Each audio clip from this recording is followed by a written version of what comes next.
आनंदी प्रेक्षकांनो, मालिकेच्या जबरदस्त ट्रॅकमध्ये आता आपल्याला अनेक गोष्टींची माहिती मिळणार आहे।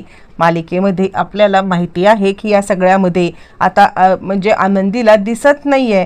ही गोष्ट युगंधरपासून आत्तापर्यंत लपून राहिली असली तरी यापुढे मात्र आता युगंधरला ही गोष्ट समजणार पण इतकंच नाहीये, तर आता युगंधरने मात्र आनंदीची नजर परत आणण्यासाठी, दृष्टी परत आणण्यासाठी मात्र आता खूप मोठा ट्रॅक रचलेला आहे। खरं तर या सगळ्याला कारणीभूत ठरलेला आहे तो म्हणजे विद्याधर। विद्याधरने या सगळ्यामध्ये मात्र आता जे काही मोठं दुसरं कारस्थान केले त्यानंतर मात्र आता इकडे आनंदीला दिसत नाहीये हे सत्य विद्याधरमुळे समोर आले।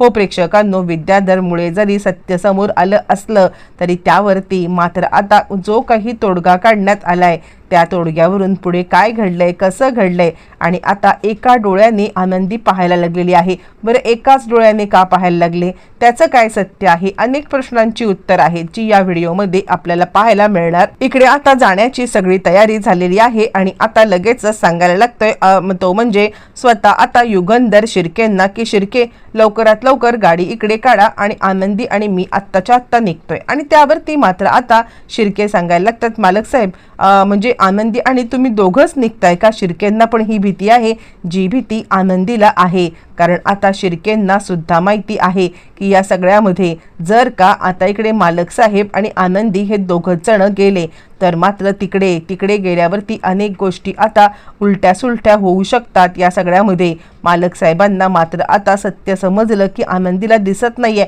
आणि ते पण अशा पद्धतीने, तर मालक साहेब चिडतील आणि म्हणून शिर्के सांगायला लागतात, मालक साहेब मला काय वाटतं माहितीये का, तुम्ही दोघंच जण जाण्यापेक्षा मात्र आता आरचीला जर आनंदीच्या सोबत नेलत तर, असं म्हणत आनंदीची छोटी बहीण आरची, कारण आरती गेलेली आहे ती म्हणजे आपण पाहिलं की स्वतः आता पृथ्वी सोबत, आणि त्यानंतर मात्र आता मालक साहेब म्हणतात ठीक आहे आरचीला घेऊन जायला काही प्रॉब्लेम नाहीये, म्हणजे आनंदीला सुद्धा आता बरं वाटेल। यावरती शिर्के म्हणतात आणि साहेब मी पण तुमच्या सोबत येतो, कारण कसं आहे काही झालं तरी तिकडे काही कमी जास्त पडलं तर मात्र मी तिकडे असलेला बरा।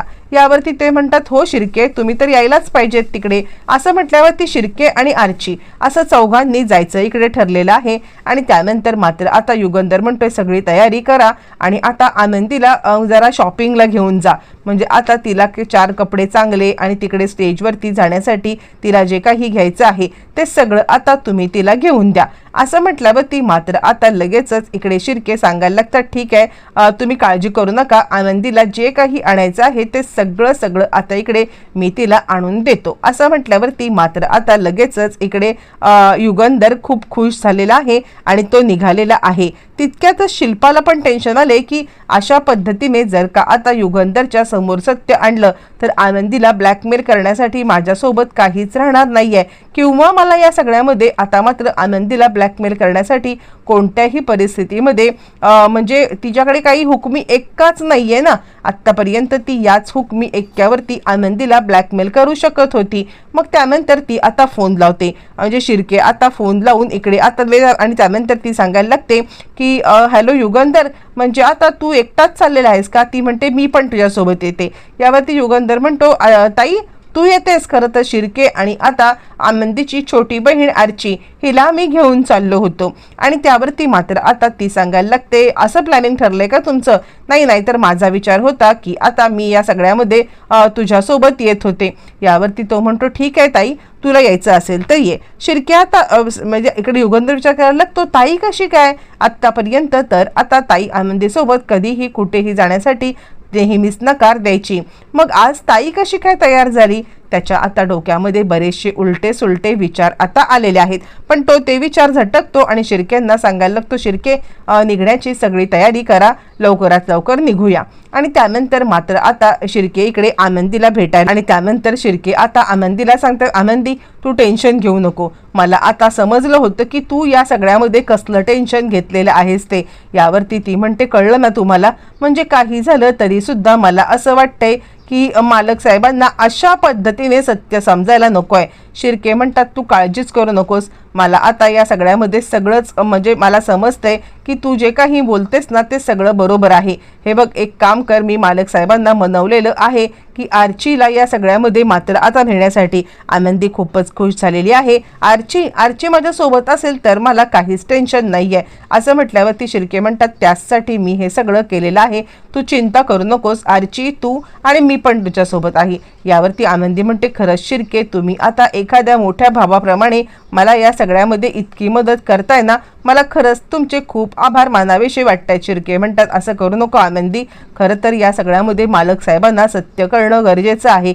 यावरती ती म्हणते, हो, पण त्यांना सत्य समजल्यावरती. यावरती मात्र आता शिर्के म्हणाले, हे बघ आनंदी, मालक साहेब इतक्या कोत्या मनाचे नाही आहेत की या सगळ्यामध्ये तू आता त्यांना सत्य सांगशील आणि ते चिडतील, असं काहीही नाहीये. उगाचच तू या सगळ्यामध्ये मनामध्ये मात्र आता अशी शंका ठेवू नको. यावरती आनंदी म्हणते, ठीक आहे शिर्के, एक एक करत ज्याप्रमाणे बाकीचे सत्य सुद्धा आता कशाप्रमाणे मी समोर आणलेत ना, तसं हे सुद्धा सत्य आता मी मालक साहेबांच्या समोर आणणार आहे.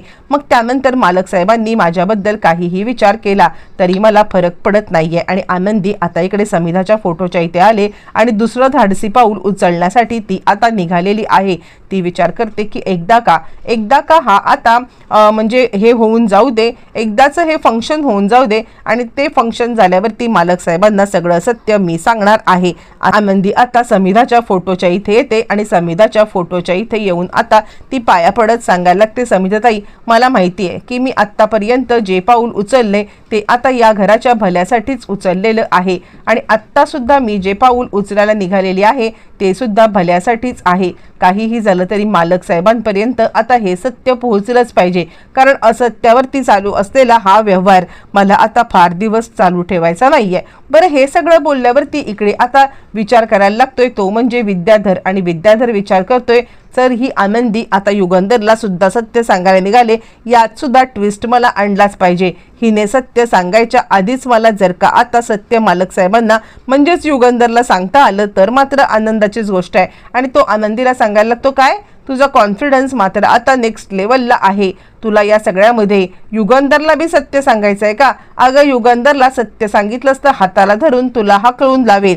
यावरती ती सांगायला लागते, चालेल, काही हरकत नाहीये, मला हाताला धरून बाहेर काढलं तरी सुद्धा मला चालणार आहे, पण आता खोट्याच्या जीवावरती मी इकडे कोणत्याही पद्धतीमध्ये नवीन नातं आता स्वीकार करू शकत नाहीये. पृथ्वीने ज्याप्रमाणे स्वीकार केला तसा त्यांनी स्वीकार केला तर ठीक, नाहीतर खरंच मी हे घर सुद्धा सोडून निघून जाईल.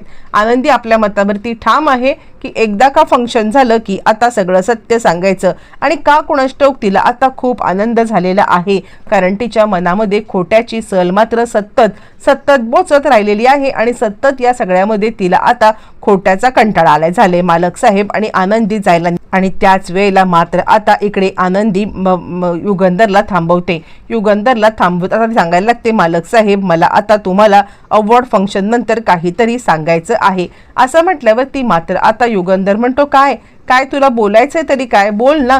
यावरती ती सांगायला लागते, नाही मालक साहेब, एकदा का ही स्पर्धा होऊन जाऊ दे आणि मग त्या स्पर्धेनंतर मी आता तुम्हाला सगळं जे काही आहे ते सत्य सांगेन. यावरती युगंधर मात्र आता सांगायला लागतोय, आनंदी, तुला जे काही बोलायचं आहे ते आत्ताच बोल. आणि मग आनंदी मात्र आता विचार करते की नाही, विद्याधर सरकार तिकडे आले होते आणि त्यांनी आता काहीतरी उलटा सुलटा गोंधळ घालायच्या आधी आनंदी सांगायला लागते, मालक साहेब, ज्याप्रमाणे पृथ्वीला मी आता सत्य सांगितलं की मी त्यांची आई आहे आणि त्यांनी ते सत्याचा स्वीकार केलेला आहे, त्याचप्रमाणे मी आणि त्यानंतर मात्र आता आनंदी सांगायला लागते, ज्याप्रमाणे पृथ्वीने या सगळ्याचा स्वीकार केलाय तुम्ही सुद्धा या सगळ्याचा स्वीकार करावा असं मला वाटते, आणि नाही केला तरी सुद्धा मी आता या घरातून घर सोडून जायला तयार आहे. यावरती तो म्हणतो, कशाबद्दल बोलतेस तू? आनंदी मात्र आता सांगायला लागते, मला खरं तर जन्मजात दिसत नाहीये आणि त्याचबद्दल मी आता सांगत आहे. यावरती आता इकडे सांगायला लागतो तो म्हणजे युगंधर, तू माझ्यासोबत चेष्टा करत आहेस का? कसं शक्य आहे की या सगळ्यामध्ये तुला दिसत नाहीये? हे आता मला अजिबात पटत नाहीये की तू बघू शकतच नाहीयेस। यावरती आनंदी म्हणते, हो मालक साहेब, मला खरंच दिसत नाहीये। एका झटक्यात मात्र आता युगंधरने गाडी आता फिरवायला सांगितले, ती म्हणजे ताबडतोब। आता इकडे हॉस्पिटलमध्ये आनंदीचे डोळे आता चेकअप केल्यानंतर डॉक्टरांनी मात्र आता सांगितलेलं आहे की आनंदी या सगळ्यामध्ये मात्र एका डोळ्याने पाहू शकते। लगेचच एका डोळ्याचं ऑपरेशन झालेलं आहे। एक डोळा आनंदीचा कायम निकामी आहे, फक्त एका डोळ्याने ती बघू शकते।